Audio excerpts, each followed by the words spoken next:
Les Gilets noirs, toujours solidaires des Gilets jaunes, par ce communiqué, lancent aujourd'hui un appel en 4 points.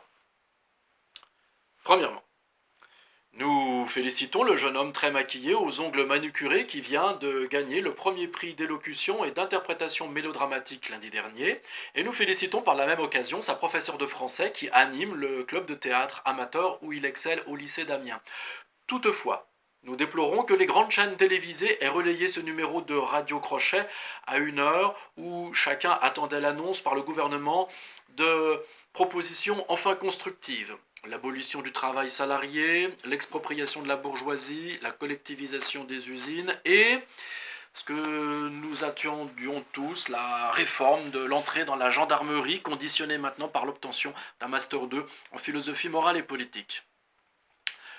Deuxièmement, concernant le mouvement social dit des Gilets jaunes, les Gilets noirs les invitent à tenir jusqu'à Noël afin que nous soyons rejoints par les Gilets rouges, appelés aussi mouvement des Pères Noël, de telle sorte que Gilets jaunes, noirs, rouges, tous ensemble, nous puissions envoyer un signal fort à nos amis belges en portant haut les couleurs de leur drapeau, et nous leur disons ainsi, Belges, envahissez-nous. La Belgique est en effet ce pays admirable qui a vécu 8 mois sans gouvernement, ce qui prouve que l'État ne sert à rien car pendant cette période, comme avant et comme après, c'étaient les banques qui continuaient de foutre la merde. Troisièmement, nous mettons en garde nos concitoyens aveuglés par le miel d'un discours dont le goût sur la langue leur fermerait les yeux. Ne faites pas confiance aux élus En Marche pour lutter contre la finance. Car En Marche démarche les gens et les charme en marchandant justement le marché et vous fait tous marcher pour le marché dont ils sont les charmants marchepieds, eux, les marcheurs, comme dirait Georges Marchais. Marchais, comme dirait Georges Marchais.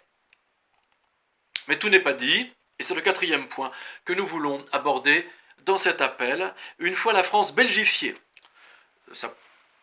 Ce serait pas mal que ça se fasse après les fêtes, mettons après les galettes des rois début février, parce qu'on est toujours solidaires avec nos camarades confiseurs, et bon, il faudrait pas que ça puisse impacter leur production. Donc, mettons fin février, hein, voilà, comme ça on est tranquille.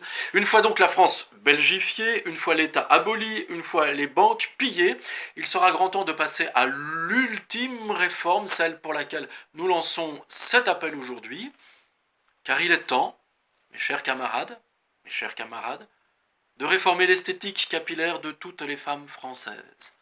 Oh oui, il est venu le temps où nos filles et nos compagnes, toutes, pourront déambuler librement dans les rues en arborant avec fierté, en signe d'allégeance à l'insurrection qui vient, la moumoute permanentée, monumentale, jaune safran, à la manière de celle de la regrettée reine Fabiola. Vive la France annexée par la Belgique, vive les moumoutes libres, et bonjour maman.